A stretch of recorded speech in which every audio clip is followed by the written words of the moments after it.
Before we getting into a sermon, I just want to begin with one illustration. ఈ యొక్క సర్మన్ని ఆరంభించడానికి ముందు నేను ఒక ఉదాహరణ చెప్పి నేను ఆరంభించడానికి అనుకుంటున్నాను. So if you see in the screen, there you can find a picture of a horse. మీరు ఒక స్క్రీన్ చూస్తే కనుక ఆ స్క్రీన్ మీద ఒక గుర్రం యొక్క ఒక చిహ్నాన్ని మనం చూడొచ్చు, లేదంటే పిక్చర్ని చూడొచ్చు. So this is from Arabian. This horse is belong to Arabian. ఈ యొక్క బొమ్మ అరేబియా గుర్రపు జాతికి సంబంధించిన గుర్రం అది. So this Arabian horse is one of the top 10 horses in the world. ఈ ప్రపంచం మొత్తంలో కూడా అతి మంచి జాతుల్లో మంచి గుర్రాలు 10 గుర్రాల్లో ఒక గుర్రం ఇది గుర్రం. So what is the speciality this horse has is, ఈ యొక్క గుర్రం యొక్క ప్రత్యేకత ఏంటంటే there's nothing apart from the other horses. అంటే మిగతా గుర్రాల్లో లేనిది ఈ యొక్క గుర్రంలోని మాత్రం ఉన్న ప్రత్యేకత ఏంటంటే No, there's nothing compared to there's nothing special other than this horse. మిగతా Similar to every horse. అది కూడా మిగతా గుర్రాల లాంటిదే, ఇందులో ఒక ప్రత్యేకత ఏమీ లేదు మిగతా గుర్రాల మీద. But if you see in the world tourism, this Arabian horse has a special place. కానీ ప్రపంచం యొక్క టూరిజంలో కనుక చూస్తే కనుక, ప్రదర్శనలో చూస్తే కనుక ఈ యొక్క అరేబియా గుర్రానికి ఒక ప్రత్యేకమైన స్థానం ఉంది. Because this Arabian region is completely surrounded with the deserts. ఎందుకంటే అరేబియా ప్రాంతం అంతా కూడా ఒక ఎడారితో నిండి ఉంది, చుట్టుబడి ఉంది. So in that place, if a tourist, a person is going to venture that place, he should rely on this horse. ఎవరైనా కానీ సందర్శకులు కనుక ఆ ప్రాంతాన్ని సందర్శించడానికి వెళ్తే కనుక వారు కంపల్సరీగా ఈ యొక్క గుర్రపు ప్రయాణం మీద ఆధారపడవలసి ఉంది. So it is very important for the horse to be trained well, so that the horse could take him back safely. The horse could take him back safely. కాబట్టి ఏం జరిగేది ఏంటంటే ఈ యొక్క గుర్రాన్ని చాలా చక్కగా తర్ఫీదు ఇవ్వవలసి ఉంది. అప్పుడు మాత్రమే వారు చాలా క్షేమంగా సందర్శకులు మళ్ళా తిరిగి తీసుకురాగలవు. Because as I said, the Arabian region is completely surrounded with deserts. ఎందుచేతనంటే అరేబియా ప్రాంతం అంతా కూడా ఆ యొక్క ఎడారితో చుట్టబడి ఉంది. So the trainer gives him a rigorous training, so that this horse never fail bringing the tourist safely back to his own place. కాబట్టి ఆ తర్ఫీదు ఇచ్చే వ్యక్తి ఈ యొక్క గుర్రాలకి చాలా మంచి కఠినమైన తర్ఫీదు ఇస్తాడు.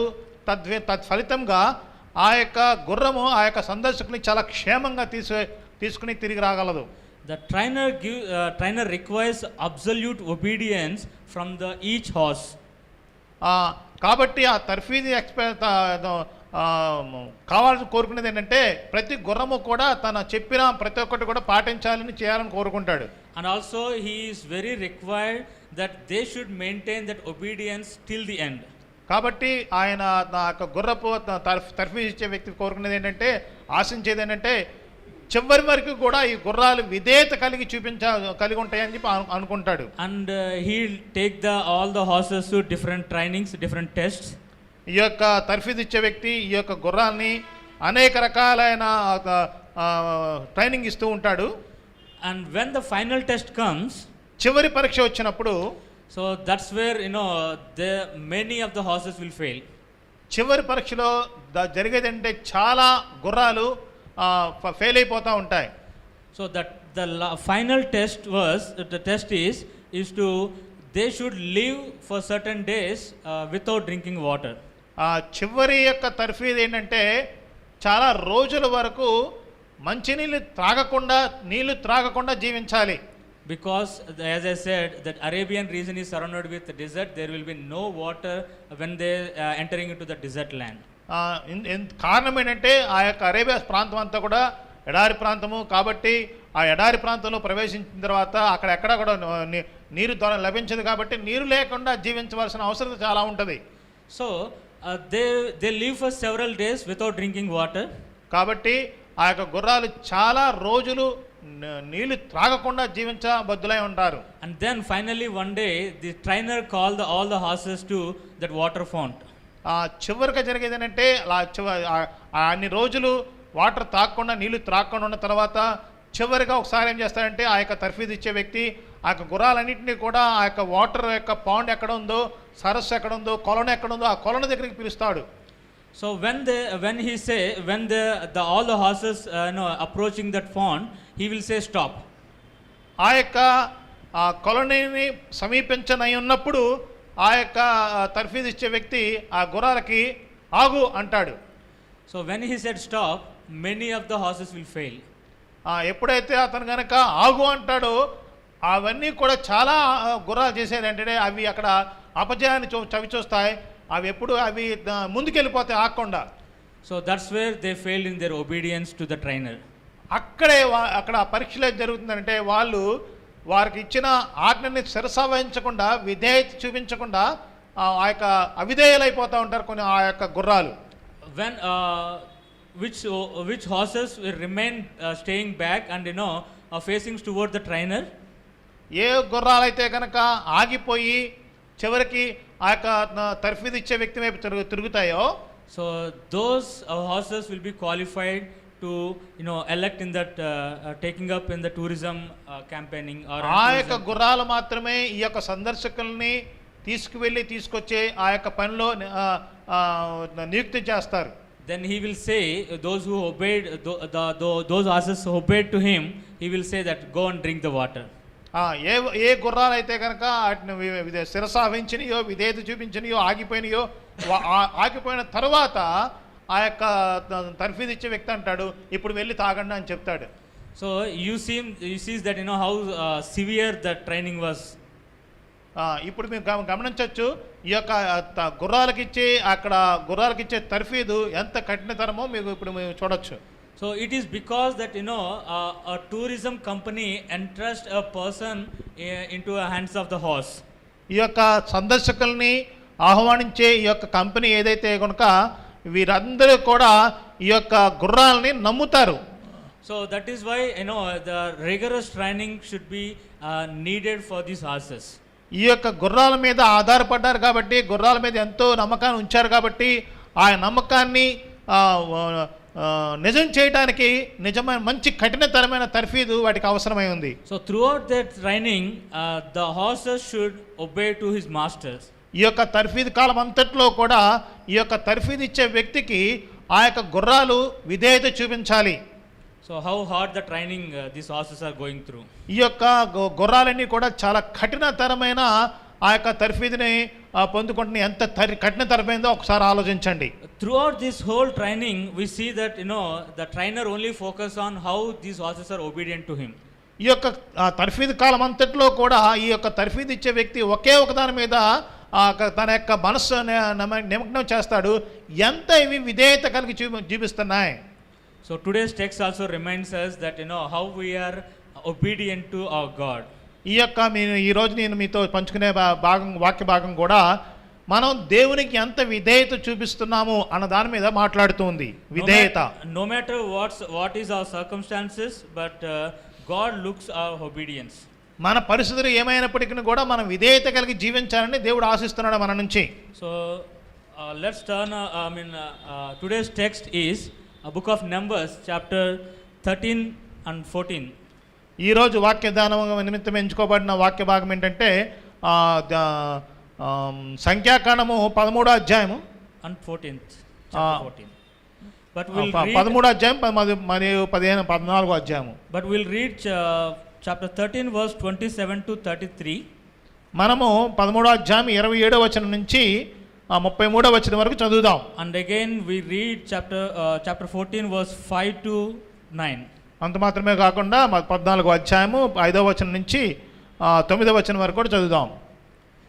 13th chapter 27 to 33. 13వ అధ్యాయము 27వ వచనం నుంచి 33వ వచనం వరకు, అంటే ఆ యొక్క అధ్యాయం చివరి వరకు.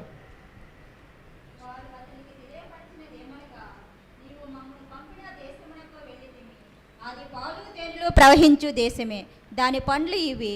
అయితే ఆ దేశంలో నివసించు జనులు బలవంతులు, వారి పట్టణములు ప్రాకారములు గలవి, అవి మిక్కిలి గొప్పవి. మరి అక్కడ అనానికీయులను చూసితిమి. అమాలేకీయులను దక్షిణ దేశంలో నివసించుచున్నారు. హితీయులను, యోబీసీయులను అమోరీల కొండ దేశంలో నివసించుచున్నారు. కానానీయులు సముద్రము యొద్ద యోర్దాను నదీ ప్రాంతములలో నివసించుచున్నారని చెప్పిరి. కాలేబు మోషే ఎదుట జనులను నిమ్మలపరిచి, మనము నిశ్చయముగా ఎల్లుదము, దాన్ని స్వాధీనపరచుకుందుము, దాన్ని జయించుటకు మన శక్తి చాలుననెను. అయితే అతనితో కూడా పోయిన ఆ మనుషులు, ఆ జనులు మనకంటే బలవంతులు, మనము వారి మీదకి పోజాలమనిరి. మరియు వారు తాము చూసిన దేశమును గూర్చి ఇశ్రాయేలుతో చెడ్డ సమాచారము చెప్పి, మేము సంచరించి చూసిన దేశము తన నివాసులను భక్షించు దేశము, దానిలో మనకు కనపడిన జనులందరూ ఉన్నత దేహులే.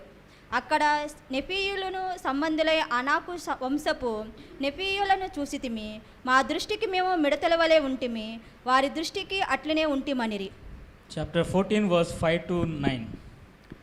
మోషే అహరోనులను ఇశ్రాయేలుల సర్వ సమాజ సంఘము ఎదుట సాగిలిపడిరి. అప్పుడు దేశమును సంచరించి చూచిన వారిలో నుండి నూను కుమారుడగు యెహోషువయగు, యుప్పెనును కుమారుడగు కాలేబును బట్టలు చింపుకుని, ఇశ్రాయేలు సర్వ సమాజములో మేము సంచరించి చూసిన దేశము మిక్కిలి మంచి దేశము, మరియు మనమందు ఆనందించిన ఎడల ఆ దేశములో మనను చేర్చి మనను కిచ్చును, అది పాలు తేనెలు ప్రవహించు దేశము. మెట్టుకు మీరు యెహోవా మీద తిరగబడుకుడి, ఆ దేశ ప్రజలకు భయపడకుడి, వారు మనకు ఆహారమగుదురు, వారి నీడ వారి మీద నుండి తొలగిపోయిను, యెహోవా మనకు తోడేయున్నాడు, వారికి భయపడకుడి అనురి. సర్వ సమాజము వారిని రాళ్ళతో కొట్టి సంపవలెననగా. Sure. And I have entitled today's sermon as consistent obedience. నేను ఈరోజు నా యొక్క వాక్య భాగాన్ని ఈ విధంగా నామకరణం చేస్తున్నాను. నిరంతర విధేయత, స్థిరమైన లేదంటే నిరంతర విధేయత. So we see the people of Israel coming out of Egypt and they were wandering in the wilderness. ఈ యొక్క ఇశ్రాయేలు ప్రజలు ఆ యొక్క ఐగుప్తు నుంచి బయటకు వచ్చి వారు ఆ యొక్క అడవి ప్రాంతంలో, ఎడారి ప్రాంతంలో సంచరిస్తూ ఉన్నారు. They are marching towards Canaan, వారు promised land. కనాను వైపు ముందుకు సాగుతున్నారు.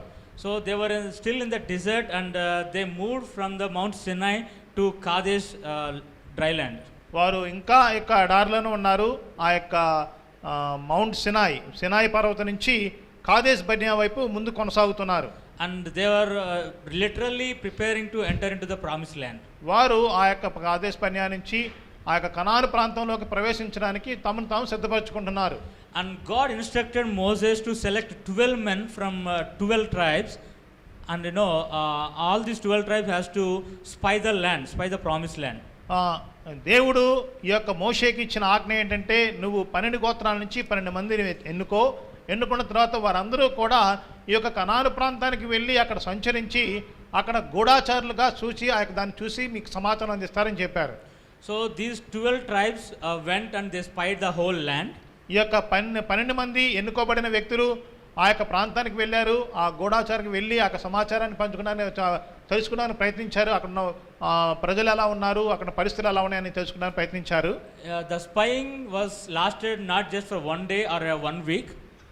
ఆ యొక్క గూఢాచార పరిచర్య అనేది, గూఢాచార పని అనేది కేవలం ఒక రోజులో ముగించుకుని వాళ్ళు తిరిగి రాలేదు, కానీ it went for 40 days. అది దాదాపు 40 రోజులు కొనసాగింది. ఒక వారము ఒక రోజు మాత్రమే కాదు, 40 రోజులు కొనసాగింది. So throughout these 40 days, these 12 spies, every minute detail, they collected every minute details. ఈ యొక్క 40 దినాలలో వీరు చేసిన పని ఏంటంటే ప్రతి ఒక్క అతి చిన్న సమాచారాన్ని కూడా, ప్రతి సమాచారాన్ని సేకరించడానికి, క్రోడీకరించడానికి ప్రయత్నించారు. They inquired about the land, the geographical map. వాళ్ళు చేసిన పని ఏంటంటే ఆ యొక్క భూమి పరిస్థితి ఏంటి, ఆ యొక్క భూమిలో ఉన్న వివిధ రకాల పరిస్థితులు ఏంటి. And they inquired about the plants, what the cultivation they do in that land. అక్కడున్న వృక్షాలు ఏంటి, అక్కడున్న పంటలు ఏంటి, వారు పండించే పంటలు ఏంటి. And they also found out, they surveyed also their income, the source of income and their businesses and all. వారికి ఆదాయపు వారి ఆదాయం ఏంటి, ఆదాయ మూలాలు ఏంటి అన్న విషయాన్ని కూడా పరీక్షించడానికి ప్రయత్నించారు. They also sees the strengths and weaknesses of that land, people who are living in that land. అంత మాత్రమే కాకుండా ఆ యొక్క ప్రజల యొక్క బలహీనత మరియు బలము రెండింటిని కూడా పరీక్షించడానికి తెలుసుకోవడానికి ప్రయత్నించారు. So the 40 days they spied the land, they surveyed the land and came back to Moses and to the Israelites. ఈ 40 దినాలు కూడా వారందరూ ఏం చేశారంటే ఆ యొక్క ప్రాంతాన్ని పరిశీలించి తెలుసుకుని ఆ సమాచారాన్ని మోషేకి ఇవ్వడానికి తిరిగి వచ్చారు. But here we see that 10 spies giving a bad report and the 2 spies are giving a good report. అయితే అంతిమంగా జరిగిన పరిణామం ఏంటంటే ఈ 12 మందిలో 10 మంది మాత్రము చెడ్డ సమాచారాన్ని అందిస్తున్నారు. అంటే ప్రజలకి ఇంపైన సమాచారం కాకుండా సరైన సమాచారం ఇవ్వట్లేదు. ఈ మిగతా ఇద్దరు మాత్రము మంచి సమాచారం అందిస్తున్నారు. These 10 people literally, they're trusting their weakness. ఈ యొక్క 10 మంది కూడా చేస్తున్న పని ఏంటంటే వారి యొక్క బలహీనత మీద వారు ఎక్కువ కేంద్రీకరిస్తున్నారు. And they're unable to see the power of God in the universe. కానీ దేవుని యొక్క ప్రపంచంలో ఈ యొక్క సృష్టిలో దైవిక శక్తి యొక్క సామర్థ్యాన్ని పరీక్షించలేకపోతున్నారు. So most of the times people of Israel fail to obey God's commandments. చాలా సందర్భాల్లో ఇశ్రాయేలు ప్రజలు దేవుని యొక్క ఆజ్ఞను శిరసావహించలేకపోయారు. See, if you see throughout the history, God promised Abraham that he will give that land of Canaan to his inhabitants. చరిత్ర మొత్తంలో కూడా దేవుడు అబ్రహాముకి అబ్రహాము తన సంతానానికి ఈ యొక్క భూమిని ఇస్తానని చెప్పి దేవుడు వాగ్దానం చేశాడు. He obeyed. అబ్రహాము ఇదే చూపించాడు. And when God called Moses, he said that he is going to give that land which is promised to Abraham. అప్పుడు అంత మాత్రమే కాకుండా మోషేకి దేవుడు ప్రత్యక్షమైనప్పుడు కూడా నేను అబ్రహాముకి ఏదైతే వాగ్దానం చేశానో ఆ భూమిని మీరుకి ఇవ్వనని చెప్పాడు దేవుడు. And Moshe obeyed. మోషే కూడా గారు కూడా విధేయత చూపించారు. But these people of Israel, they often disobeyed God and they did not trust God. కానీ ఇశ్రాయేలు ప్రజలు మాత్రము దేవునికి విధేయత చూపించకుండా దేవునికి అవిధేయులుగా మిగిలిపోయారు. See, in our relationship with God, obedience plays a vital role in our relationship with God. మనము దేవునితో కలిగిన సత్సంబంధంలో సరైన సంబంధంలో అతి ప్రాముఖ్యమైనది మనకు దేవునికి చూపించే విధేయత. Obedience is not just occasional, but it should be consistent. Obedience must be occasional but consistent. విధేయత అనేది ఎప్పుడో అప్పుడప్పుడు సంభవించేది కాదండి, ఎల్లప్పుడూ నిరంతరము చూపించేది. It is not easy to maintain that obedience at all time, but especially in the crisis and the trouble time. ఈ యొక్క విధేయత ఎల్లప్పుడూ కలిగి ఉండడం అదంత సాధ్యమైన పని కాదు. ముఖ్యంగా ఎప్పుడైతే మనము క్లిష్ట పరిస్థితులు ఎన్నుకుంటున్నామో ఆ క్లిష్ట పరిస్థితుల్లో మనము విధేయత చూపించడం చాలా కఠినతరమైనది. So that is why today's meditation will help you to how to build a consistent obedience in our daily life. ఈ రోజు వాక్యదానం అనేది మనకి ఎల్లప్పుడూ మనం ఏ విధంగా విధేయత చూపించాలి అనే విషయంలో చూపించడానికి మన ఈ యొక్క వాక్యదానం మనకు ఉపయోగపడుతుంది. So Israelites were chosen by God, they failed in many ways. Israelites were chosen by God, but they failed in many ways. ఇశ్రాయేలు ప్రజల్ని దేవుడు ఎన్నుకున్నాడు, కానీ వాళ్ళు చాలా విషయాల్లో ఫెయిల్ అయిపోయారు. And they did not understand who God is. వారు దేవుడు ఏమై ఉన్నాడు అన్న విషయాన్ని వాళ్ళు గుర్తించలేకపోయారు. So the story what we are looking at is a lesson even for us to have a consistent obedience to become his children. ఇప్పుడు మనం చదువుతున్న మనం ధ్యానిస్తున్న వాక్య భాగం కూడా ఏ విధంగా ఎల్లప్పుడూ మనం విధేయత చూపించాలి అన్న విషయాన్ని మనకి ధ్యానం చేయడానికి సహాయపడుతుంది. And from the text and from this particular incident, I want you to bring out 3 truths which helping us to build a consistent obedience. ఈ యొక్క వాక్య భాగం నుంచి వాక్య ధ్యానం నుంచి నేను 3 విషయాలు మీతో పంచుకుందాం అనుకుంటున్నాను. ఆ విషయాలు మనకి ఎల్లప్పుడూ నిరంతరము కూడా విధేయత చూపించడానికి సహాయపడతాయి, దోహదకారిగా ఉంటాయి. The first truth is, మొట్టమొదటి సత్యం ఏంటంటే consistent obedience requires right understanding of God. ఎల్లప్పుడూ నిరంతరంగా మనం విధేయత చూపించాలంటే మనకి కావాల్సిన మొట్టమొదటిది ఏంటంటే మనము దేవుణ్ణి సరిగ్గా అర్థం చేసుకుంటాం. The right understanding of God. దేవునిని సరిగా అర్థం చేసుకొనటము. Look at chapter 14, book of Numbers, chapter 14, verse 7 to 9. ఈ యొక్క సంఖ్యాకాండము 14వ అధ్యాయము 5 నుంచి 9 వచనాలు చూస్తే కనుక 7 to 9. 7 నుంచి 9 వచనాలు చూస్తే కనుక ఇశ్రాయేలీలు సర్వ సమాజంలో మేము సంచరించి చూసిన దేశము మిక్కిలి మంచి దేశము. యెహోవా మన యందు ఆనందించిన ఎడల ఆ దేశములో మనలను చేర్చి దానిని మనకిచ్చును. అది పాలు తేనెలు ప్రవహించు దేశము. మెట్టుకు మీరు యెహోవా మీద తిరగబడకుడి. ఆ దేశ ప్రజలకు భయపడకుడి. వారు మనకు ఆహారం అగుదురు. వారి నీడ వారి మీద నుండి తొలగిపోయిను. యెహోవా మనకు తోడైయున్నాడు. వారికి భయపడకూడనిరి. సర్వ సమాజము వారిని రాళ్ళతో కొట్టి చంపవలెననగా. And chapter 13, verse 30.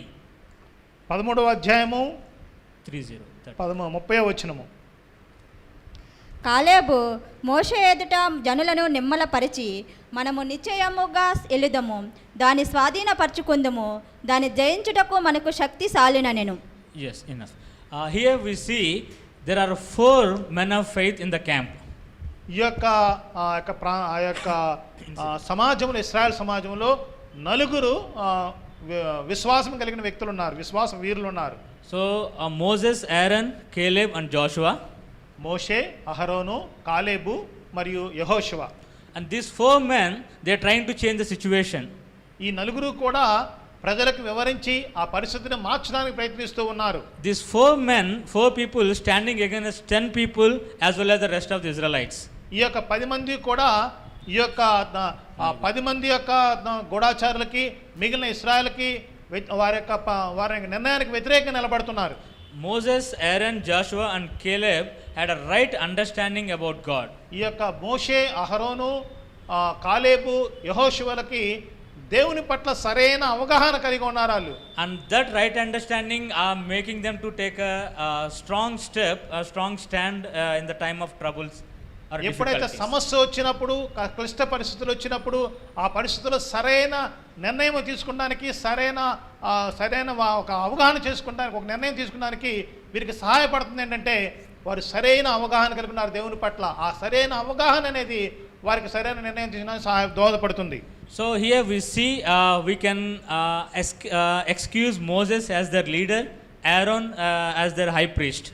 ఇక్కడ మనం చూసేది ఏంటంటే ఈ యొక్క ప్రజల యొక్క నాయకుడు మోషే, వారి యొక్క యాజకుడు, ప్రధాన యాజకుడు అహరోను. So if you leave these 2, there are only 2 people remaining there. ఈ యొక్క ఇద్దరిని కూడా పక్కన పెడితే కనుక మిగిలిన ఇద్దరే మాత్రమే, Joshua and Caleb. యెహోషువ, కాలేబు. So these 2, they took a bold stand, to explain what God is going to do in their lives. వారందరూ కూడా చేసింది ఏంటంటే, వీరిద్దరు చేసింది ఏంటంటే ఒక నిర్ణయాత్మకమైన నిర్ణయం తీసుకొని అందరి ముందు నిలబడి ఆ దేవుడు వారి పట్ల ఏమి చేయబోతున్నాడా అన్నది అందరి ముందు నిలబడి చెప్పడానికి ప్రయత్నించారు. So look at verse 9, what he's saying. 9వ వచనం చూడండి. 14 chapter verse 9. 14వ అధ్యాయం 9వ వచనం. మెట్టుకు మీరు యెహోవా మీద తిరగబడకుడి. ఆ దేశ ప్రజలకు భయపడకుడి. వారి మనకు ఆహారం అగుదురు. వారి నీడ వారి మీద నుండి తొలగిపోయిను. యెహోవా మనకు తోడేయున్నాడు. వారికి భయపడకుడి అనిరి. సర్వ సమాజము వారిని రాళ్ళతో కొట్టి చంపవలెననగా. Yes, here Caleb and Joshua spoke with the people that assured them that Jewish army could easily capture the land of Canaan. ఈ యొక్క ఇక్కడ జరిగి మనం చూసేది ఏంటంటే కాలేబు, యెహోషువలు వారికి ప్రజలతో మాట్లాడుతూ మీరేం భయపడద్దు అని చెప్పి ధైర్యం ఇస్తున్నారు, వారికి నమ్మకం కలగజేస్తున్నారు. దేవుడు వారికి సహాయం చేస్తాడన్న విషయానికి వారికి నమ్మకం కలగజేస్తున్నారు. And these 2 men saw the nation's great sin is a rebellion. ఈ ఇద్దరు కూడా ఈ ప్రజలు చేస్తున్న గొప్ప పాపం అనేది తిరుగుబాటు అన్న విషయాన్ని వాళ్ళకి జ్ఞాపకం చేస్తున్నారు. అది గుర్తించారు వీళ్ళు. So Joshua and Caleb saw the Canaanites as a bread for them, bread for the Jewish army. ఈ యొక్క కాలేబు మరియు యెహోషువ వాళ్ళు చూస్తుంది ఏంటంటే ఈ యొక్క ఇశ్రాయేలు సైన్యానికి ఒక రొట్టెలాగా వారిని చూస్తున్నాడు ఈ కనానీ సైన్యాన్ని. So the will of God is the expression of the love of God for his people. ఈ యొక్క దేవుని చిత్తము ఏంటంటే తన ప్రజల పట్ల తన యొక్క will of God is expression of the love of God. దేవుని చిత్తం ఏంటంటే తన ప్రజల పట్ల దేవుని తన ప్రేమను వ్యక్తపరచడం. So God will not punish, but he will nourish. దేవుడు తన ప్రజల్ని శిక్షించడు కానీ వాళ్ళని పోషిస్తాడండి. It is, somehow it is painful, but that is the process of nourishment. అయితే ఆయన పోషించే విధం ఏంటంటే కొంచెం కఠినంగా, కొంచెం బాధాకరంగా ఉంటుంది. So look at these Canaanites were living in the cities, they are very well developed cities. ఈ యొక్క కనాను ప్రజలు ఆ యొక్క నగరాల్లో జీవిస్తున్నారు, కొంచెం అభివృద్ధి చెందిన నగరాల్లో జీవిస్తున్నారు. And they have huge walls. వారికి నగరం చుట్టూ కూడా పెద్ద పెద్ద నగరపు గోడలు ఉన్నాయి. But here Joshua and Caleb, they are saying that they are naked. అయితే అయినప్పటికీ కూడా ఈ యొక్క యెహోషువ కాలేబులు చెప్పేది అంటే వారు అంత పెద్దగా బలవంతులు కాదు, వారు నథింగ్ అంటున్నారు. And their defense has departed from them. ఇంకోటి చెప్పేది ఏంటంటే వారు ఏదైతే వారిని భద్రంగా డిఫెన్స్ అంటే పోరాటం, డిఫెన్స్ అంటే వారు ఏదైతే కనుక వారిని భద్రపరిచేదో, వారిని కాపాడేది అనుకుంటున్నారో ఆ కాపాడేది వాళ్ళు ఇచ్చి పోయింది అంటున్నారు ఇద్దరు. There will be no shelter, no protection to them. వారికి ఎటువంటి భద్రత కలిగించి ఎటువంటి కూడా లేదు అని చెప్పేసి వీళ్ళు మాట్లాడుతున్నారు. So here we see these 12 people went to the same land. ఈ 12 మంది మొత్తం కలిపి ఒక ప్రాంతానికి వెళ్ళారు. And they see these 12 people see the same people. ఈ యొక్క 12 మంది కూడా ఒకే ప్రజలను చూశారు. They see the same circumstances in the land of Canaan. వారందరూ కూడా ఒకే పరిస్థితులను గమనించారు. But these two people, they were very well understood God, so that is the reason they could stand behalf of God. అయితే జరిగింది ఏంటంటే ఆ 12 మందిలో ఈ ఇద్దరు మాత్రము దేవుణ్ణి అర్థం చేసుకున్నారు కాబట్టి వారు దేవుని పక్షాన నిలబడటానికి ప్రయత్నించారు. So we need to understand that no people can be saved when they have provoked God to leave them. ఏ ప్రజలు కూడా దేవుణ్ణి కనుక ప్రేరేపిస్తే కనుక, దేవునికి వ్యతిరేకంగా నిలబడితే కనుక వారందరూ కూడా ఎవరు కూడా నిలబడలేరండి. So they cannot be safe. వారు ఎప్పుడూ కూడా భద్రంగా ఉండలేరు. So that is the reason Canaanites are going to punish. కాబట్టే ఆ యొక్క కనానీయులు శిక్షించబడనై ఉన్నారు. And also the Israelites, because of their disobedience and rebelliousness, they are also in the danger. అంత మాత్రమే కాదు, ఇశ్రాయేలు ప్రజలు కూడా వారు తిరుగుబాటు చేశారు కాబట్టి వారు కూడా కొంత అపాయమైన స్థితిలో ఉన్నారు. Many of the times we too, we see Israelites are disobeying God. మనం చూసేది ఏంటంటే చాలాసార్లు ఇశ్రాయేలు ప్రజలు తిరుగుబాటు చేస్తున్నారు, అవిధేయత చూపిస్తున్నారు.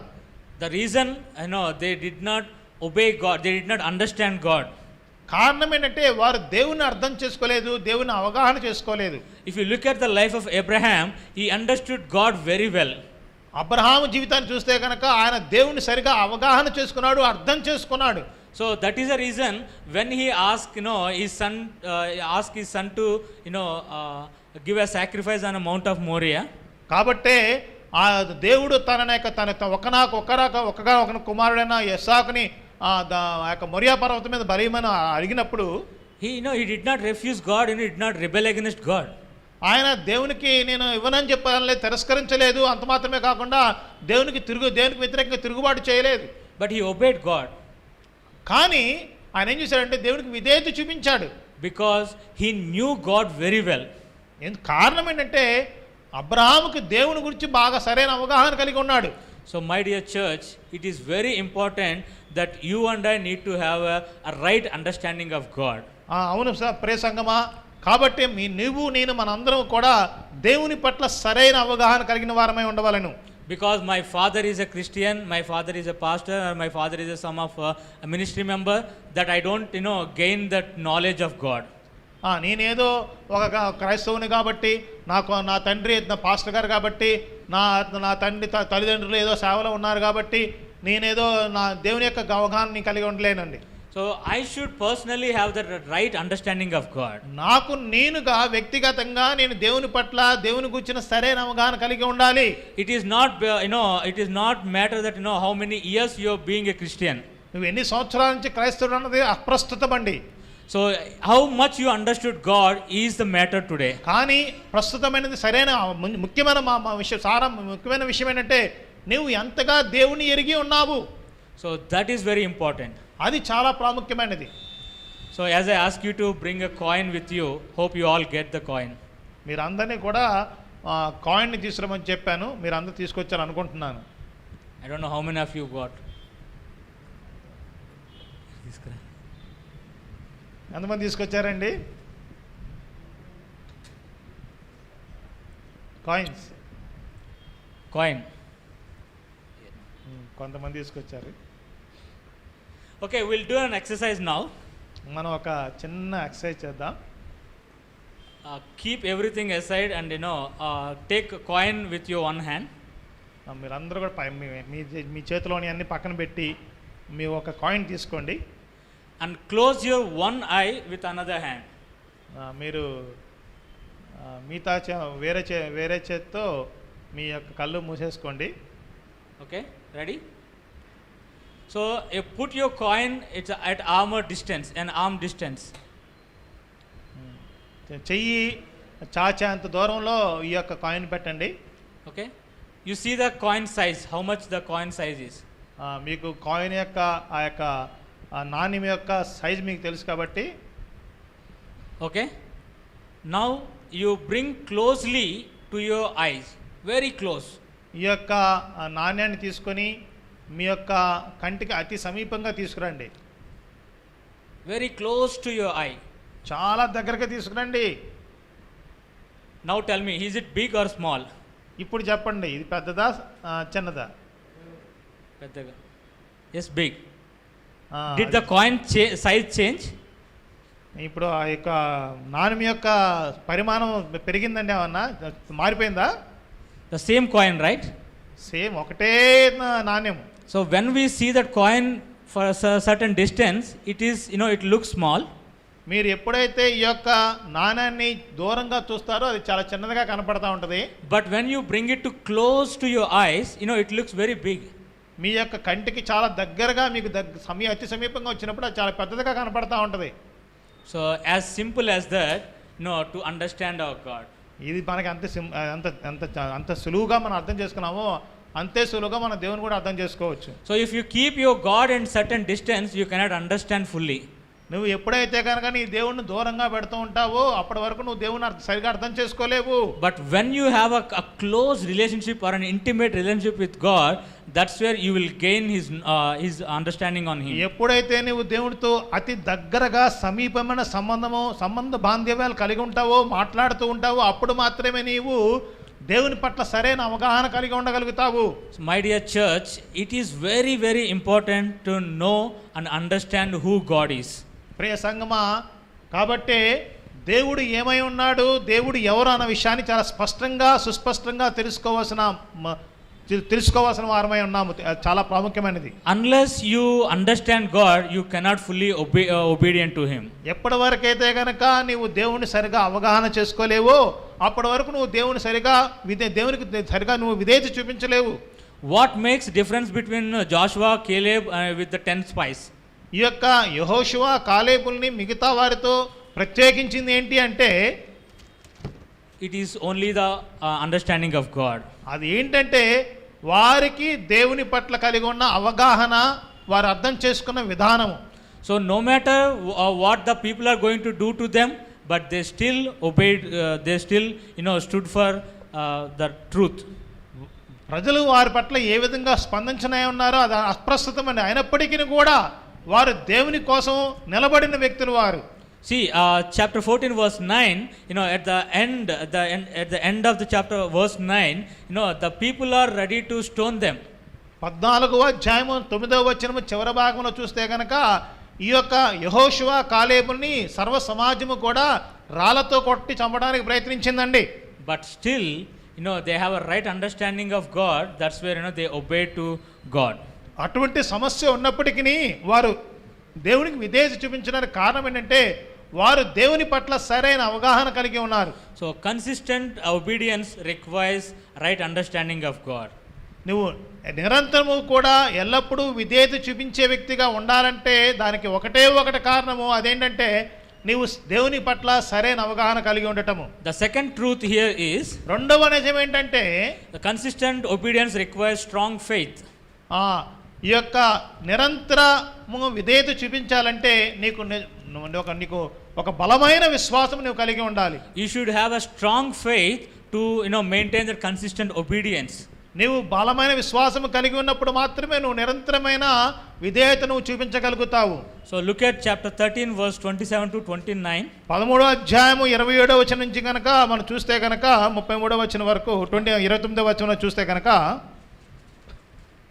వారు అతనికి తెలియపరిచినదేమనగా, నీవు మమ్మను పంపిన దేశముకు వెళ్ళితిమి, అది పాలు త్రేణులు ప్రవహించు దేశమే, దాని పండ్లు ఇవి.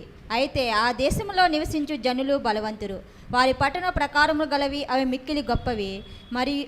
మరియు అక్కడ అనాయకులను చూసితిమి. అమాలేకీయులను దక్షిణ దేశంలో నివసించుచున్నారు. హిత్తీయులను, యోబీసీలను, అమోరీయులను కొండ దేశంలో నివసించుచున్నారు. కానానీయులు సముద్రం నొద్దను యోర్దాను నదీ ప్రాంతములలో నివసించుచున్నారని చెప్పిరి. So now look at verse 30. ఇప్పుడు 30వ వచనం చూద్దామండి. కాలేబు మోషే ఎదుట జనులు నిమ్మలపరిచి, మనము నిశ్చయముగా వెళ్ళుదుము, దాన్ని స్వాధీనపరచుకుందుము, దాన్ని జయించుటకు మనకు శక్తిశాలినెను. See here, the 10 spies, they bought a bad report. ఈ యొక్క 10 మంది గూఢాచారులు సరైన సమాచారం తీసుకురాలేదండి, సరైన రిపోర్ట్ తీసుకురాలేదు. వాళ్ళు ఒక చెడ్డ సమాచారం తీసుకొచ్చారు. And this report made all the Israelites to be scared. ఈ యొక్క 10 మంది గూఢాచారులు ఇచ్చిన సమాచారం అనేది ఇశ్రాయేల్ సర్వ సమాజం కూడా భయపడటానికి ప్రోత్సహించింది, కారణమైంది. This report led them to forget what God has done for them. వారిచ్చిన ఈ యొక్క సమాచారం ఏమైందంటే ఈ యొక్క దేవుడు వారి పట్ల చేసిన కార్యాలు మర్చిపోయి, and they even doubt God's promises. అంత మాత్రమే కాకుండా దేవుని యొక్క వాగ్దానాలను కూడా నమ్మకంగా అపనమ్మకంతో ఉండడానికి ప్రోత్సహించింది. So remember that these 10 spies and the 2 spies saw the same obstacles. చూడండి, ఈ యొక్క 10 మంది గూఢాచారులు, ఈ 2 గూఢాచారులు కూడా చూసింది ఒకే విషయాన్ని చూశారు. They have a same obstacle. వారు ఒకే అవరోధాన్ని చూశారు. But these 2, Joshua and Caleb, saw it in a different way. కానీ ఈ 10 మందిని కేవలం అవరోధాలు మాత్రమే చూశారు. ఈ 2 మాత్రము యెహోషువ కాలేబులు ఇంకా వేరే విభిన్న కోణంలో చూడగలిగారు. So these Joshua and Caleb saw the problem in the context of God's promise. ఈ యొక్క యెహోషువ కాలేబులు అదే సమస్యను చూశారు, కానీ ఆ సమస్యను దేవుని కోణంలో చూడగలిగారు, దేవుని యొక్క వాగ్దానం కోణంలో చూడగలిగారు. Then the obstacle, they looked very small compared to God. దేవుని వాగ్దానపు కోణంలో చూసినప్పుడు ఆ సమస్యలన్నీ కూడా చాలా చిన్నవిగా కనపడినాయి వారికి. So it's compared to it's small compared to God and his mighty power. దేవుని యొక్క దైవిక శక్తి కోణం దృష్టికోణంలో చూస్తే కనుక అవి చాలా చిన్నవిగా కనపడే ఆ సమస్యలన్నీ కూడా. Look at chapter 13 verse 27 to 29 and 31 to 33 later. There you see all these Israelites and the 10 spies. ఈ యొక్క 13వ అధ్యాయము 27 నుంచి 29వ వచనంలో, తర్వాత 14వ అధ్యాయము 31 చూసినప్పుడు కనుక మనం చూసేది ఏంటంటే then we see all these Israelites were trying to rebel against God. ఈ యొక్క 10 మంది యొక్క గూఢాచారులు మరి అంత మాత్రమే కాకుండా ఇశ్రాయేల్ యొక్క సర్వ సమాజము కూడా దేవునికి తిరుగుబాటు చేస్తూ వారు విభిన్న కోణంలో సమస్యను చూడడానికి ప్రయత్నించారు. It is all based upon one bad and unfaithful report. దానికి అంతటికి కారణం ఏంటంటే ఈ 10 మంది ఇచ్చిన చెడ్డ సమాచారం అండి. So throughout their talk, nowhere they at least try to show a little inch of faith. వారిచ్చిన సమాచారం అంతట్లో కూడా వారు మాట్లాడిన మాటలన్నింటిలో కూడా కొంచెము కూడా దేవుని పట్ల విశ్వాసం కలిగి మాట్లాడతలేదు. But their talk was based on the circumstances they have seen. వారు చూసిన ఆ యొక్క భౌగోళిక పరిస్థితిని బట్టి లేదంటే మిగిలిన పరిస్థితిని బట్టి మాత్రమే మాట్లాడుతున్నారు, కానీ ఎక్కడో కూడా దైవిక కోణంలో మాట్లాడతలేదు. Look at chapter 14 verse 4.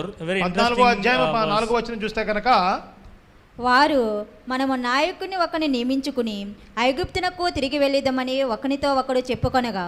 See here, they are even ready to go back to Egypt. అంత మాత్రమే కాదండి, వారు తిరిగి మరలా ఐగుప్తుకి వెళ్ళిపోవడానికి కూడా సిద్ధపడుతున్నారు. So they came so far from the Egypt. వారు ఐగుప్తు నుంచి చాలా దూరం వచ్చారు. and they were very close to reach the promised land. అంత మాత్రమే కాకుండా ఆ కనాను ప్రాంతానికి దేవుడిచ్చిన వాగ్దత్త దేశానికి ప్రవేశించడానికి చాలా సమీపంగా ఉన్నారు. They spent so many years in the wilderness, ఆ యొక్క ఎడారిలో చాలా సంవత్సరాలు గడిపారు. and they seen so many miracles with their naked eyes. వారి యొక్క సొంత కన్నులతో వారు దేవుని యొక్క అద్భుతాలు చూశారు, అనేకమైన అద్భుతాలు చూశారు. They saw the departing of the Red Sea. వారు ఆ యొక్క ఎర్ర సముద్రము పాయలు కావడం చూశారు. They saw water coming from the rock. ఆ యొక్క అంటే రాతిలో నుంచి నీళ్లు రావడం కూడా చూశారు. They saw the presence of God was dwelling on the Mount Sinai. ఆ యొక్క సీనాయి పర్వతం మీద దేవుని యొక్క సన్నిధి నిలిచి ఉండటం కూడా చూశారు. But throughout their journey, they did not have maintained their faith in God. ఇన్ని చూసినప్పటికీ కూడా దేవుని పట్ల ఏమాత్రం కూడా విశ్వాసం కలిగి జీవించలేకపోతున్నారు. They did not believe in the promises of God. వారు దేవుని వాగ్దానాలని విశ్వసించలేకపోతున్నారు. See, one thing that I very love that throughout the wilderness journey of Israelites. ఆ యొక్క ఇశ్రాయేలు యొక్క ఆ యొక్క ఎడారి జీవితం యొక్క ఎడారి యొక్క ప్రయాణం అంతట్లో కూడా నాకు చాలా ఇష్టమైనది ఏంటంటే, miracles were like their daily bread. వారి జీవితాల్లో జరిగిన అద్భుతాలు అనేవి వారు అనునిత్యము భుజించే భోజనం లాంటిదండి. So daily how they receive the bread, they receive a miracle. ఏ విధంగా ప్రతిరోజు కూడా భోజనాన్ని సేకరిస్తున్నారో ఆ విధంగా ప్రతిరోజు కూడా వాళ్ళు అద్భుతాలు చూస్తున్నారు. So they spending a day, it's a miracle to them. ప్రతిరోజు కూడా ఒక అద్భుతంగా గడుపుతున్నారండి వాళ్ళు. But still they were completely unfaithful to God. అయినప్పటికీ కూడా వారు దేవునికి అవిధేయులుగా, దేవునికి అపనమ్మకస్తులుగా మిగిలిపోయారు. So God had already promised that they will be victorious over these Canaanites. దేవుడు ఆల్రెడీ వాగ్దానం చేశాడు, ఈ కనానీయుల మీద వారు విజయం సాధిస్తారని దేవుడు ముందే వాగ్దానం చేశాడు. Yet people of Israel failed to trust God and have faith in Him. అయినప్పటికీ కూడా ఇశ్రాయేలు ప్రజలు దేవుని నమ్మి ఆయన మీద అచంచలమైన విశ్వాసం కలిగి ఉండటానికి వాళ్ళు కలిగి ఉండటంలో నిలపటంలో వాళ్ళు ఫెయిల్ అయిపోయారు. Look at verse 30, what Caleb says there. ఈ యొక్క 30వ వచనంలో కాలేబు చెప్తున్న విషయం చూడండి. We certainly conquer the land, we are well able to overcome it. మనం నిశ్చయముగా వెళ్ళుదుము, దాన్ని స్వాధీనపరచుకుందుము, దాన్ని జయించుటకు మనకు శక్తి చాలునా నేను. So if you see verse 31, there Israelites saying we are unable to conquer that land. 31వ వచనంలో కనుక ఇశ్రాయేలు ప్రజలు అంటున్నారు, మేము దాన్ని మనం జయించలేమంటున్నారు. That is a cry of unbelief. అది ఒక అవిశ్వాసం యొక్క రోదన. అది our God is able is the affirmation of faith. మన దేవునికి సాధ్యం అనేది విశ్వాస సహితమైన మాట అండి అది. So here Caleb, he has an affirmation of faith saying that our God will surely take us to that land. ఇక్కడ కాలేబు విశ్వాస సహితంగా మాట్లాడుతున్నాడు, మన దేవుడు అక్కడికి తీసుకువెళ్తాడు అని. So the same affirmation of faith we can see book of Daniel chapter 3 verse 17. ఇటువంటి విశ్వాసంతో కూడా నిశ్చయత దానియేలు గ్రంథము 3వ అధ్యాయంలో 17వ వచనం మనం చూడగలుగుతాం. We can read it later. మనం తర్వాత చదవచ్చు. And another place where we can see is Philippians chapter 4 verse 13. అంత మాత్రమే కాకుండా మరి ఫిలిప్పీ పత్రిక 4వ అధ్యాయం 13వ వచనం కూడా అటువంటి విషయాన్ని మనం చూడగలుగుతాం. So here Joshua and Caleb were able to affirm their faith, whereas the whole Israelites were failed. ఇక్కడ కాలేబు మరియు యెహోషువలు వారి కలిగిన విశ్వాసం విషయంలో నిశ్చయత కలిగి ఉన్నారు, కానీ మిగిలిన వ్యక్తులందరూ కూడా మిగిలిన ఇశ్రాయేలు సమాజము ఆ నిశ్చయతను కోల్పోయారు. A faith that can't be tested can't be trusted. ఏ విశ్వాసం యొక్క పరీక్షను ఎదుర్కోదో దాన్ని మనం నమ్మలేమండి. So that is the reason God tests our faith to make sure that our faith is genuine. కాబట్టి దేవుడు యొక్క మన యొక్క విశ్వాసాన్ని పరీక్షిస్తాడు, తద్వారా మన విశ్వాసం సరైనదా కాదా అని చెప్పేసి ఆయన పరీక్షించగలుగుతాడు. The unbelieving world, it's unreasonable for anybody to trust a God. ఈ యొక్క ఎటువంటి విశ్వాసం లేని సమాజం, ప్రపంచము దేవుని మీద విశ్వాసం కలిగి ఉండడానికి, అచంచలమైన విశ్వాసం కలిగి ఉండడానికి ఏమాత్రము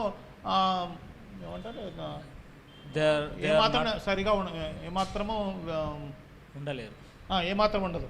Because they never seen God or heard. ఎందుకంటే వారు ఎప్పుడు కూడా దేవుని చూడలేదు, వారు దేవుని మాట వినలేదు. So because to convince them, they need some evidences. కాబట్టి వారిని ఒప్పించాలంటే వారికైనా కొన్ని రుజువులు కావాలండి. But we have an assurance that the power of God accomplish what he promises. కానీ మనకు తెలిసింది ఏంటంటే దేవుని యొక్క శక్తి ఆయన యొక్క వాగ్దానం చేసిన వాటిని తప్పనిసరిగా నెరవేరుస్తాడో మనకు తెలుసు, మన అనుభవం. Apostle Paul says in Romans chapter 4 verse 21 that what he promises he is able to perform. ఆ యొక్క అపోస్తలుల పౌలు రోమాపత్రిక 4వ అధ్యాయం 21 చెప్పేది ఏంటంటే దేవుడు ఏదైతే వాగ్దానం చేశాడో ఆయన తప్పనిసరిగా నెరవేర్చడానికి నమ్మదగిన వాడని. So it is very much important to maintain a strong faith even in the hard times. కాబట్టి కఠిన పరిస్థితుల్లో కూడా బలమైన విశ్వాసం కలిగి చాలా ముఖ్యమైన విషయం అండి. It is easy to forget the mighty deeds of God. దేవుని యొక్క సర్వశక్తివంతమైన దేవుని యొక్క పనులు మర్చిపోవడం చాలా ఈజీ అండి, చాలా సులువైంది. But it is very hard to remember every minute details that what God has done in our life. కానీ దేవుడు మన జీవితాల్లో, వ్యక్తిగత జీవితాల్లో జరిగిన ప్రతి చిన్న విషయాన్ని జ్ఞాపకంలో ఉంచుకోవడం చాలా కఠినమైన విషయం. So that's where our faith stands. అక్కడే మన యొక్క విశ్వాసం నిలిచి ఉంటుందండి. The consistent obedience requires strong faith. నిరంతరము కూడా మనం విధేయత చూపించాలంటే మనం బలమైన విశ్వాసం కలిగి ఉండాలి. So when trials comes, when the tribulation comes, am I able to show my strong faith? నేను ఎప్పుడైతే కష్టాలు, నష్టాలు లేదంటే శ్రమలు వస్తాయో అప్పుడు బలమైన విశ్వాసం కలిగి ఉంటానా? Like Joshua and Caleb, are you able to display the strong faith? యెహోషువ కాలేబుల వలె నువ్వు నిజమైన బలమైన విశ్వాసాన్ని చూపించగలుగుతావు నీ వ్యక్తిగత జీవితంలో. You and I need to believe that what he promised he will perform and he will accomplish. మనం నువ్వు నేను కూడా నమ్మాల్సింది ఏంటంటే దేవుడు ఏదైతే వాగ్దానం చేశాడో ఆయన వాటన్నిటిని కూడా నెరవేర్చనై ఉన్నాడు. He will never forget his promises. Not only a single thing he'll never forget. ఆయన తన వాగ్దానాలు ఎప్పుడూ కూడా మర్చిపోలేదు. ఒక చిన్న విషయం కూడా ఆయన మర్చిపోడండి. So the only matter here is that how we maintaining our faith. కాబట్టి ఒక ముఖ్యమైన విషయం ఏంటంటే మనము మన విశ్వాసాన్ని ఎలా కొనసాగిస్తున్నాము అని. So if you and I need to have a consistent obedience, you need to have a strong faith in God. నీవు నేను మనందరం కూడా ఒక బలమైన విశ్వాసం కలిగి బలమైన consistent obedience. మనము నిరంతరము విధేయత చూపించాలంటే బలమైన విశ్వాసం కలిగి ఉండాలి. So consistent obedience not just requiring understanding of God or a strong faith. నిరంతర విధేయత కలిగి ఉండడానికి కేవలము దేవుని పట్ల అవగాహన కలిగి ఉండటం మాత్రమే కాదు, బలమైన విశ్వాసం కలిగి ఉండటం మాత్రమే కాదు, కానీ it also requires a bold defense. అంత మాత్రమే కాదు, ఒక ధైర్యంతో ఎదుర్కొనటం కూడా కలిగి ఉండాలండి. So consistent obedience requires bold defense. మనము నిరంతరము విధేయత చూపించాలంటే ధైర్యంగా ఎదుర్కొనే వ్యక్తులమై ఉండాలి. ధైర్యంగా ఎదుర్కొనే వ్యక్తులుగా లేదా ప్రతిఘటించే వ్యక్తులుగా ఉండాలి. See the same scripture portion we are focusing on here. అదే స్క్రిప్చర్ పోర్షన్ని, అదే యొక్క లేఖన భాగాన్ని మనం పరిశీలిద్దాం. But throughout chapter 13 and chapter 14 verse 1 to 19, ఈ యొక్క 13వ అధ్యాయం మొత్తంలో 14వ అధ్యాయం 1 నుంచి 19వ వచనాల మధ్యలో చూస్తే కనుక all this very familiar story we see here. ఈ యొక్క మనకు బాగా సుపరిచితమైన లేఖన భాగం ఇది. And one of the major passage in the book of Numbers. ఈ యొక్క సంఖ్యాకాండములో అతి ప్రాముఖ్యమైన లేఖన భాగము. So here we see there is a tension between 10:2. ఇక్కడ చూసేది ఏంటంటే ఈ 10 మంది మరియు ఇద్దరు టెన్షన్ చూస్తూ ఉంటున్నాం. So 2 people is to a mob. ఈ ఇద్దరు పెద్ద గుంపు. So the tension is between spiritual and physical. వీరిద్దరి మధ్యన ఉన్న టెన్షన్ ఏంటంటే ఆత్మీయమైన మరియు శారీరకమైన. The tension between human understanding and God's knowledge. ఆ టెన్షన్ ఏంటంటే మానవ యొక్క అవగాహన, దైవిక అవగాహన, ఈ రెండింటి మధ్యన పోరాటము. So we see here there is that very strong tension happening between these two groups. ఈ యొక్క రెండు సమూహాల మధ్యన పెద్ద పోరాటం జరుగుతూ ఉందండి. So here we need to Joshua and Caleb had took a strong, bold stand. ఈ యొక్క పోరాటంలో కాలేబు యెహోషువలు ఒక ధైర్యంతో కూడిన ఒక నిర్ణయాన్ని తీసుకుంటున్నారు. So Joshua and Caleb, two individuals, but boldly they conveyed their intention to prove God's mighty power. వీరిద్దరూ కూడా దేవుని యొక్క గొప్ప శక్తిని రుజువు చేయడానికి నిర్ణయించుకున్నారు, దానికోసం మాట్లాడారు.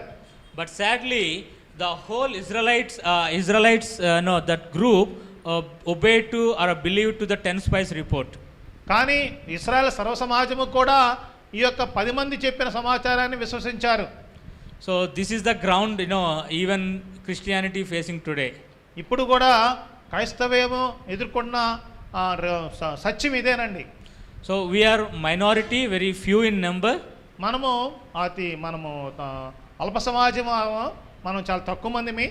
But we have the truth in our hand. కానీ మన చేతుల్లో ఒక సత్యం అనేది ఉందండి.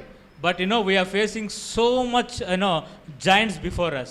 కానీ మన మధ్యన చాలా మంది అనాకీలు లేదంటే గొప్ప బలాఢ్యులా కనపడే వాళ్ళు మనం ఎదుర్కొంటున్నారు. So the whole society is against to us. I mean like when we are spreading out, when we are talking about gospel, మనం సువార్త పంచుకున్నప్పుడు, దేవుని వార్తను పంచుకున్నప్పుడు ఈ యొక్క అందరూ కూడా మనకు వ్యతిరేకంగా నిలబడుతున్నారు.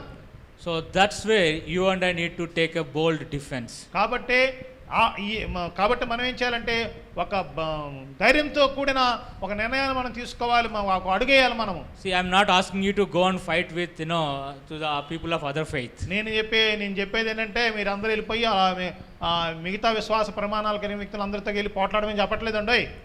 So we need to defense our faith when it is needed. మనము మన విశ్వాసాన్ని మనం రుజువు చేసుకోవాలి, ఎప్పుడైతే అవసరం ఉందో అప్పుడు నేను రుజువు చేసుకోవాలి. So Joshua and Caleb were there throughout their Israelite journey, wilderness journey. ఈ యొక్క యెహోషువ కాలేబులు ఈ యొక్క ఇశ్రాయేల్ యొక్క ఎడారి ప్రయాణం అంతట్లో కూడా వారు ఉన్నారు.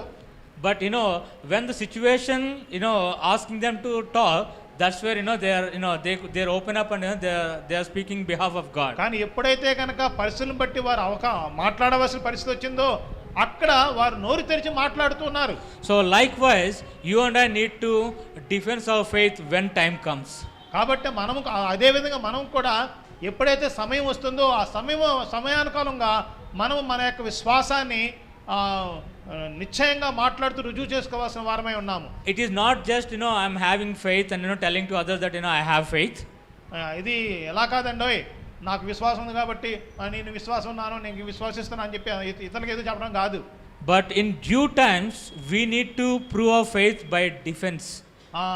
కానీ మనం చేసింది ఏంటంటే సరైన సమయంలో మన విశ్వాసానికి మనం ప్రమాణం చూపించవలసిన వారమై ఉన్నాము. So here we see that Joshua and Caleb could able to identify God's mighty power. ఈ యొక్క యెహోషువ కాలేబులు దేవుని యొక్క మహా అద్భుతమైన శక్తిని గుర్తించగలిగారు. And they could able to see his mighty will. ఆయన యొక్క గొప్ప చిత్తాన్ని చూడగలిగారు. So that is the reason they could able to defense with the people of Israel. కాబట్టి వారు ఇశ్రాయేల్ ప్రజలకు ఎదురుగా తమ ఏదైతే నమ్మారో దానికి నిలబడగలిగారు, దాని విషయం మాట్లాడగలిగారు. So likewise you and I need to stand like Joshua and Caleb. అదే విధంగా నేను కూడా యెహోషువ కాలేబుల వలె నిలబడవలసిన వారమై ఉన్నాము. So the present Christian world there are in two extremes. ప్రస్తుత క్రైస్తవ సమాజము రెండు విభిన్న కోణాల్లో విభిన్న మార్గాల్లో వెళ్తుందండి. When the time comes to defend their faith, there are two extremes they are practicing. తమ విశ్వాసాన్ని ప్రామాణికంగా రుజువు చేయవలసిన పరిస్థితి ఏర్పడినప్పుడు ఈ యొక్క క్రైస్తవ సమాజం రెండు విధాలుగా స్పందిస్తుంది. So I may be wrong, but most of my calculations this is what the two extremes I found. ఈ యొక్క సాధారణంగా నేను అధ్యయనం చేసిన ప్రకారము ఈ యొక్క క్రైస్తవ సమాజము స్పందించే ఈ రెండు విధానాలు ఇవ్వండి. The first extreme is they completely withdraw from defending of their faith. మొదటిది చేసేది ఏంటంటే వారు తమ విశ్వాసాన్ని రుజువు చేసుకోవడానికి, ప్రామాణికంగా రుజువు చేయడానికి ప్రయత్నించకుండా దూరంగా పారిపోతుంటారండి. and showing so much of meekness and not even saying a word to the opposers. వారు చాలా తమ బలహీనులుగా చూపించుకుంటూ వారిని వ్యతిరేకించే వారికి ఒక మాట కూడా చెప్పకుండా వదిలేస్తూ ఉంటారండి. So they don't even confess the name of Christ. వారు కనీసము దేవుని యొక్క క్రీస్తుని పేరు కూడా ఎత్తడానికి ఇష్టపడరు. అప్పుడు ఆ They సమయంలో don't even confess that they are the follower of Christ. వారు మేము క్రైస్తవులమే, మేము దేవుని క్రీస్తుని వెంబడించే వ్యక్తులు అని చెప్పేసి చెప్పుకున్నాను కూడా ఇష్టపడరు. So they says that we are I'm loving everyone equally. వాళ్ళు చెప్పేది అంటే నేను అందరినీ ఇష్టపడతానండి అంటారు. So that is the one extreme that I found. అది ఒక ఒక ఒక ఒక ఒక ఒక కోణ అండి, అంటే ఒక కోణం. ఒక కోణం. So another extreme I see that they're literally not defending offending people. ఇంకొక చూసేది ఏంటంటే వారి విశ్వాసాన్ని రుజువు చేసుకుంటానికి, ప్రమాణికంగా చేయడానికి చూపించరు, కానీ ప్రజల్ని బాధ పెట్టే వ్యక్తులుగా ఉంటారు. In the name of defense they offend the people. తమ విశ్వాసాన్ని రుజువు చేసుకునే పేరుతో వాళ్ళు ఏం చేస్తున్నారంటే ఎదుటి వ్యక్తిని గాయపరిచే వ్యక్తులుగా ఉంటున్నారు. So they try to harm their beliefs. వారి యొక్క ఎదుటి వ్యక్తి యొక్క విశ్వాసానికి, వారి నమ్మే విధానానికి వ్యతిరేకంగా మాట్లాడుతూ వారిని గాయపరచడం, hurt their beliefs. వారి యొక్క విశ్వాసాన్ని గాయపరచడం. So these two extremes are many of the Christians are following nowadays. ఈ రెండు కూడా విభిన్నమైన కోణాలండి. ఇది ఒక ఉత్తరానికి వెళ్తే కనుక ఇంకోటి దక్షిణానికి వెళ్ళే లాంటిదని ఇది. So both are not healthy. ఈ రెండు కూడా సరైన మంచిది కాదండి, మంచివి కాదవి. Rather we should have a balance with these two extremes. కానీ మనం ఈ రెండు కోణాల్లో వెళ్లకుండా, రెండు వైపులు వెళ్లకుండా మధ్యలో ఉండి ఒక బ్యాలెన్స్గా ఉండాలండి, సమతుల్యంగా ఉండాలి. We should love people. మనం ప్రజలను ప్రేమించాలి. At the same time, when time comes, you have to defend our faith with love. అంత మాత్రమే కాదు, సమయం వచ్చినప్పుడు మన విశ్వాసాన్ని ప్రమాణపూర్వకంగా ప్రేమతో రుజువు చేయాలండి. We should defend our faith, but in love. మనము మన విశ్వాసాన్ని ప్రమాణపూర్వకంగా ప్రేమతో రుజువు చేసుకోవాలి. We should defend our faith in a mindset to save a soul for Christ. మనం ఏం చేయాలంటే మన విశ్వాసాన్ని మనం రుజువు చేసుకోవాలి. ఏ మనసుతో? ఎదుటి వ్యక్తి యొక్క కొన్ని ఆత్మలు రక్షించబడాలి అనే ఉద్దేశంతో మనం చేయాలి ఆ పని. You must remember that there will be time comes. మనం జ్ఞాపకం చేసుకోవాల్సింది ఏంటంటే ఒకనొక సమయం రానే ఉంది. So in that times you and I need to stand in the shoes of Joshua and Caleb.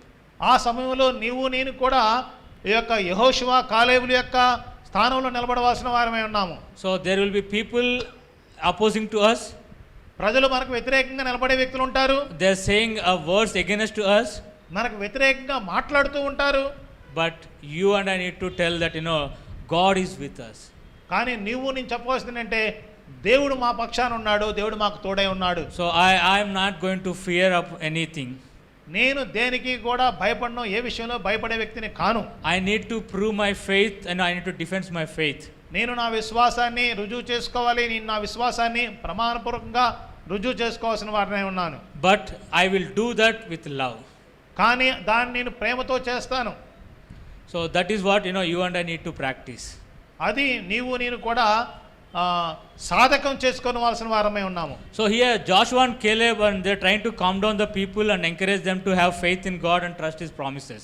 ఈ యొక్క యెహోషువ కాలేబులు చేసేది ఏంటంటే ప్రజల్ని శాంతపరిచి దేవుని యొక్క వాగ్దానాల మీద నమ్మిక ఉంచేటట్టుగా ప్రజలు ప్రోత్సహించడానికి ప్రయత్నిస్తూ ఉన్నారు వారు.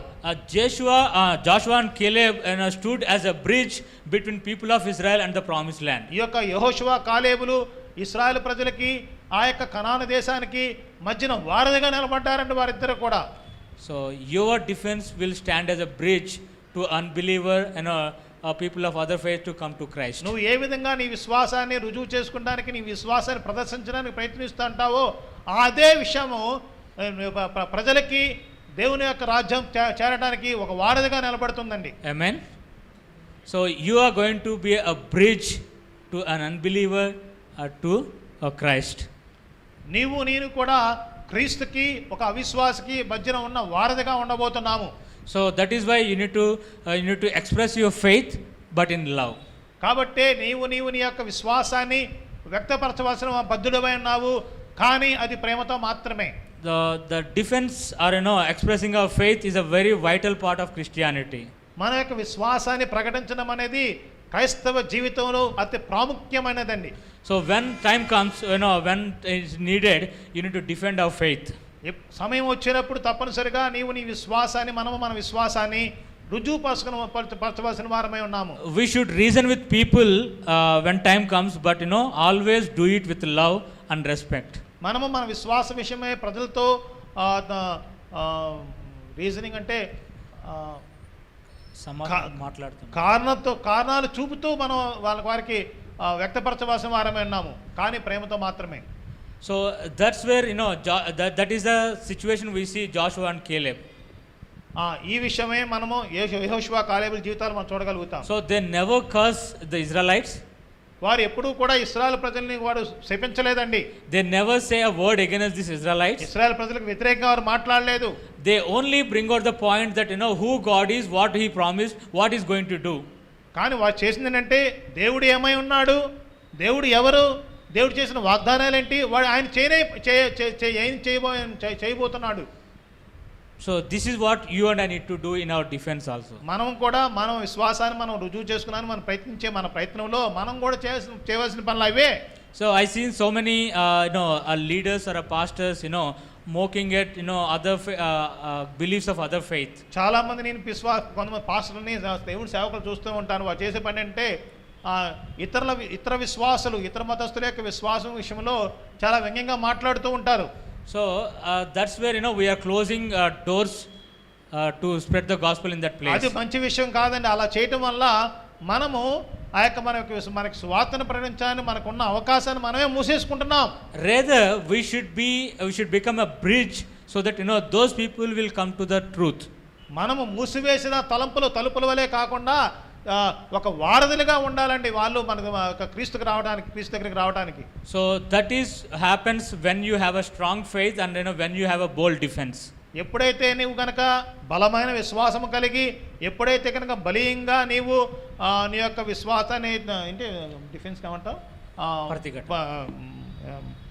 ధైర్యంగా ప్రతిఘటిస్తూ ఉంటావో అప్పుడు మాత్రమే నువ్వు ఆ విధంగా ఉండగలుగుతావు. So 3 truths we have seen this morning time. మనం 3 విషయాలు మనం చూడగలిగాం, 3 సత్యాలను చూడగలిగాం. So the first one is the consistent obedience requires understanding of God. నువ్వు నిరంతరము కూడా విధేయత చూపించాలంటే దేవుని పట్ల నువ్వు సరైన అవగాహన కలిగి ఉండాలి. The consistent obedience requires strong faith. నిరంతర విధేయత కలిగి ఉండాలంటే నువ్వు బలమైన విశ్వాసం కలిగిన వ్యక్తివై ఉండాలి. And finally the consistent obedience requires bold defense. ఎప్పుడైతే నువ్వు ఎల్లప్పుడూ నిరంతరము కూడా విధేయత చూపించాలంటే ధైర్యంతో నువ్వు ప్రతిఘటించే వ్యక్తిగా ఉండాలి. So I have a message for you all. నేను మీ అందరికి కూడా ఒక మెసేజ్ ఇస్తున్నాను. From this passage that we can learn this. మనం ఈ యొక్క వాక్య భాగం నుంచి మనం ఈ విషయం మనం నేర్చుకోవచ్చు. God looks for consistent obedience from his children. దేవుడు తన యొక్క పిల్లల నుంచి ఎల్లప్పుడూ నిరంతరము విధేయత చూపించాలని విధేయతని కోరుకుంటున్నాడు. God looks for consistent obedience from his children. దేవుడు తన యొక్క పిల్లల నుంచి ఎల్లప్పుడూ కూడా నిరంతర విధేయతని చూస్తూ ఉన్నాడు. Dear brothers and sisters, it is very important to maintain obedience at all times. Priya సోదర సోదరి, ఎల్లప్పుడూ కూడా నిరంతరము విధేయత చూపించడం అనేది చాలా ప్రాముఖ్యమైన విషయం అండి. Everyone should practice the obedience. మనలో ఉన్న ప్రతి ఒక్కరము కూడా ఆ యొక్క విధేయతను మనము సాధకం చేస్తూ ఉండాలి. Not just when time is okay with you. ఎప్పుడైతే పరిస్థితులన్నీ బాగానే ఉంటాయి అప్పుడు మాత్రమే కాదు. When troubles comes, when tribulation comes, you need to prove your obedience. ఎప్పుడైతే సమస్యలు కానీ ఎప్పుడైతే క్లిష్ట సమస్యలు కానీ ఎప్పుడైతే శ్రమలు వస్తాయో అప్పుడే నువ్వు రుజువు చేసుకోవాల్సిన వారం ఉన్నావు. So how can you do that? ఎలా నువ్వు చేయగలుగుతావు?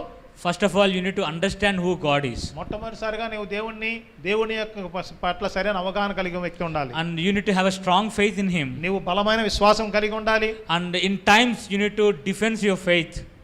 సమయం వచ్చినప్పుడు ధైర్యంతో నీకు విశ్వాసాన్ని విషయం సరైన రుజువు చేసుకుంటూ ప్రతిఘటిస్తూ ఉండాలి. So when you understand God fully, that's where you are started obedient to God. ఎప్పుడైతే నువ్వు సరైన అవగాహన కలిగి ఉన్నావో, ఎప్పుడైతే దేవుని పట్ల నువ్వు సరైన నమ్మిక కలిగి ఉన్నావో, అప్పుడే నువ్వు ఈ యొక్క ప్రయాణాన్ని, విధేయత అనే ప్రయాణాన్ని ఆరంభిస్తున్నావు. So and then you are going with having a strong faith in him, what he said, what he's doing, what he దేవుని will పట్ల do. సరైన అవగాహన కలిగి ఉన్నప్పుడు ఆటోమేటిక్గా నువ్వు దేవుని పట్ల బలమైన విశ్వాసం కలిగి ఉంటావు. ఆయన చేసే పనుల పట్ల విశ్వాసం కలిగి ఉంటావు. ఇంక కొంచెం ఎదుగుతున్నావు అన్నమాట. So we see the Christ showed perfect obedience. మనం చూసేది ఏంటంటే ఆ క్రీస్తు తన జీవితంలో పర్ఫెక్ట్ అంటే సిద్ధమైన విధేయతని, పరిపక్వమైన విధేయతని చూపించాడు. So if you look at book of Philippians chapter 2 verse 7, 5 to 11. Philippi పత్రిక 2వ అధ్యాయము 5వ వచనం నుంచి 11వ వచనం చూస్తే కనుక, there we see that Paul explains Christ's obedience to his father. అక్కడ పౌలు భక్తుడు క్రీస్తు తన తండ్రికి ఏ విధంగా విధేయత చూపించాడన్న విషయాన్ని వివరిస్తూ ఉన్నాడు. So Christ is a perfect example for us to maintain the consistent obedience. క్రీస్తు మనకు ఎల్లప్పుడూ విధేయత చూపించాలి అన్న విషయానికి నిజమైన మాదిరికరమైన వ్యక్తి. And he has a right understanding of God. ఆయనకి దేవుని పట్ల సరైన అవగాహన కలిగి ఉన్నాడు. ఆయన he has a right understanding about his father. ఆయన తన తండ్రి పట్ల ఒక సరైన అవగాహన కలిగి ఉన్నాడు. he has a strong faith in him. ఆయన ఆ తండ్రి పట్ల ఒక మంచి అచంచలమైన విశ్వాసం కలిగి ఉన్నాడు. and when time comes he defended his faith. ఆయన అంత మాత్రమే కాదు, ఆ సమయం వచ్చినప్పుడు ఆయన తన యొక్క విశ్వాసాన్ని ఆయన ధైర్యంగా రుజువుపరుచుకున్నాడు. So he is the perfect example for us to maintain that consistent ఆయన obedience. మనకు నిజమైన పరిపక్వమైన ఒక మంచి ఉదాహరణగా మాదిరికరమైన వ్యక్తిగా ఉంటున్నాడు.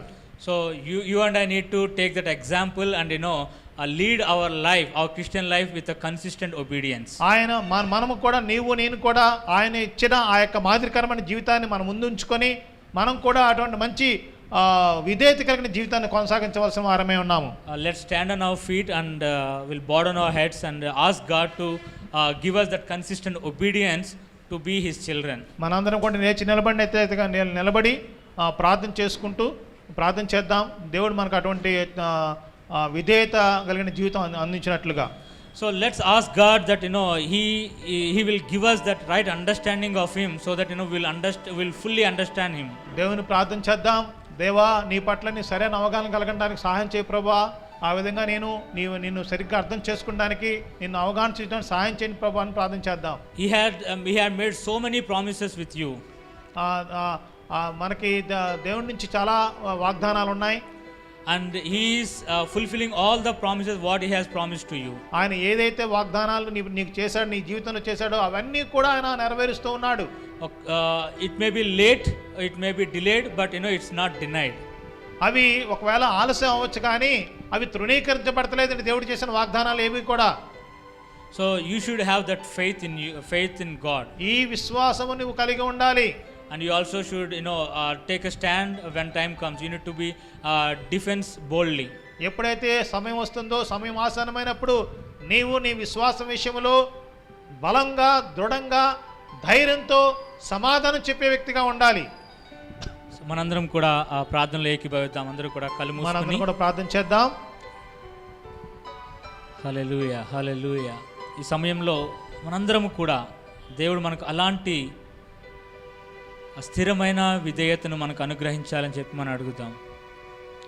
కొన్నిసార్లు మనం దేవుని గూర్చినటువంటి అవగాహన కొన్నిసార్లు మనం కోల్పోతూ ఉంటాం.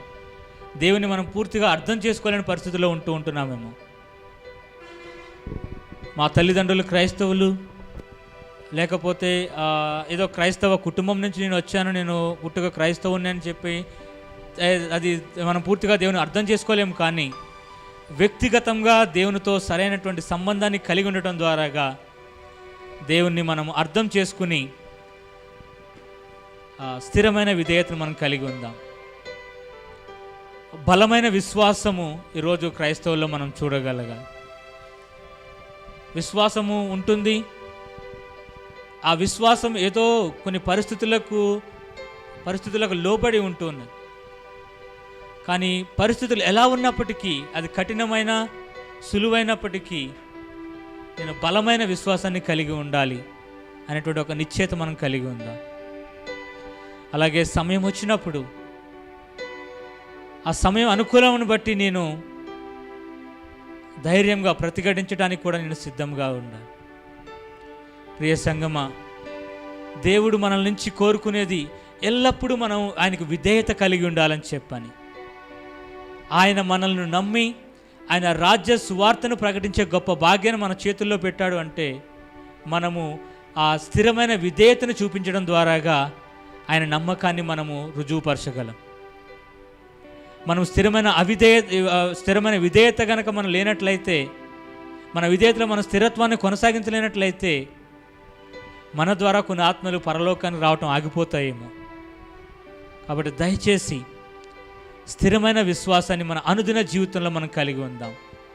అనుదిన జీవితంలో ఆ స్థిరమైన విధేయతను కలిగి ఉంటూ అనేకులను ప్రభు యొద్దకు మనం నడిపిద్దాం.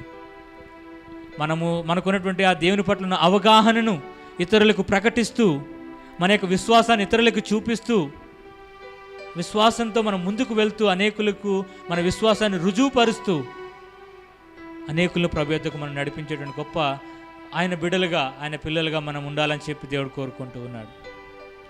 పరిశుద్ధుడానికి వందనాలు, స్తోత్రాలు తండ్రి. నీ మహాకృపను బట్టి ఈ ఉదయకాల సమయంలో యెహోషువ, కాలేబు, అలాగే ఆ 10 మంది రాయబారులు, వేగు చూసిన ఆ సంఘటన నుంచి, ఆ యొక్క సందర్భం నుంచి ప్రభువా నా తండ్రి, స్థిరమైన విధేయత ఏ విధంగా కలిగి ఉండాలో ప్రభువా కొన్ని విషయాలు మేము నేర్చుకోగలిగాం. ఈ నేర్చుకున్నటువంటి విషయాలు ప్రభువా మా జీవితంలో కార్యం చేయలాగా మీరే సహాయం చేయండి. నిన్ను గూర్చిన పూర్తి అవగాహన మాకు అనుగ్రహించండి ప్రభువా. నీలో స్థిరమైన బలమైన విశ్వాసము, అలాగే ధైర్యముతో కూడిన ప్రభు ప్రతిఘటించేటువంటి మనస్తత్వం మేము కలిగి ఉండి అనేకులకు ప్రభు నా తండ్రి మార్గాన్ని చూపించేవారుగా, మరీ ప్రాముఖ్యంగా నీకు విధేయత చూపించేవారుగా మేము ఉండటానికి సహాయం చేయండి ప్రభు. మా సంఘంలో ఉన్న ప్రతి ఒక్క విశ్వాసీ కూడా ప్రభు స్థిరమైన విశ్వాసాన్ని కలిగి ఉండటానికి మీరే సహాయం చేయండి ప్రభు. ఏ ఒక్కరూ ప్రభు నా తండ్రి వారి యొక్క విధేయతలో ప్రభు వారి అస్థిరత్వాన్ని కలిగి ఉండకుండా స్థిరమైన విధేయతను కలిగి ఉండటానికి మీరే సహాయం చేయండి. మీ కృపను ప్రభు నా తండ్రి మా అందరికీ అనుగ్రహించి మేమందరము స్థిరమైన విధేయతతో నిన్ను సంతోషపరిచే బిడ్డలుగా మేము ఉండటానికి సహాయం చేయమని వేడుకుంటూ నీకే మహిమ ఘనత ప్రభావములు చెల్లిస్తూ యేసునామమున ప్రార్థన అడుగుచున్నాము తండ్రి. ఇప్పుడు మన తండ్రి అయిన దేవుని ప్రేమ, ప్రభువును రక్షకుడైనటువంటి యేసుక్రీస్తు వారి కృప, పరిశుద్ధాత్మ దేవుని యొక్క అన్యోన్య సహవాసము మనకును లోకంలో సకల పరిశుద్ధులకు సదా తోడైండునుగాక. Thank you.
ఆశ్చర్యకరుడు, ఆలోచనకర్త, నిత్యుడగు తండ్రి,